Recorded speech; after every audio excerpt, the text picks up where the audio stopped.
a joy to have the opportunity to be with you on this Tuesday. And today I'd like to go to what I call the Great Discipleship chapter. That's 2 Timothy chapter 2. The Apostle Paul is very close to his martyrdom and is very concerned to get the essence of what is genuine, multiplying, reproducing Christianity again into the heart of Timothy, who should be training others the same way. We have that, of course, at the beginning of that chapter. And you have that wonderful discipleship verse that all of us should be following, that the things that thou have heard among me, among many witnesses, the same commit thou to faithful men who shall be able to teach others also. But as you go down this passage, one of the keys for us to be effective in our discipleship is to heed what we find in verse 20. But in a great house there are not only vessels of gold and of silver, but also of wood and earth, and some to honor, and some to dishonor. If a man therefore purge himself from these, he shall be a vessel unto honor, sanctified and meet for the master's use, and prepared unto every good work.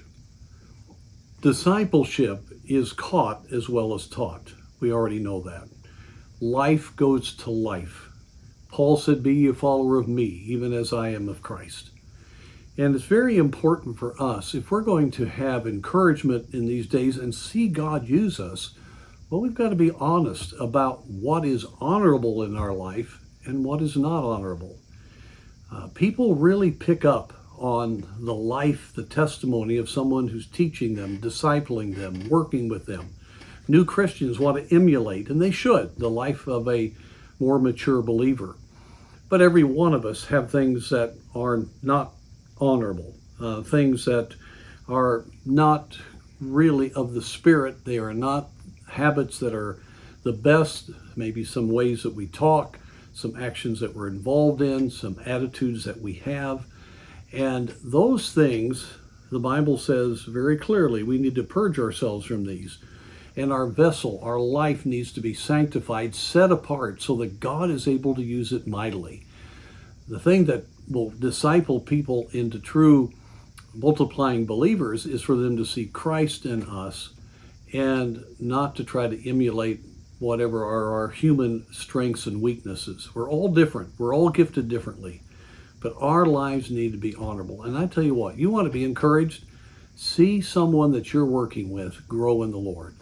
See them begin to get it.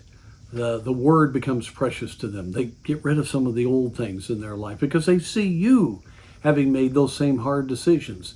And they begin to get the joy of the presence of God, and they get answers to things that have been troubling them. They begin to have fruit in their life. I don't care what's going on in the world. If you are having disciples grow in the Lord like that, you are going to just continually be encouraged. Now, it's hard work. We have to be honest with ourselves about our own lives, and we've got to be willing to go through the disappointing times. But friends, I want to encourage you. Walk with God, and then ask God to give you someone that can catch a hold of that wonderful relationship God is giving you. And I promise you, God will keep you encouraged.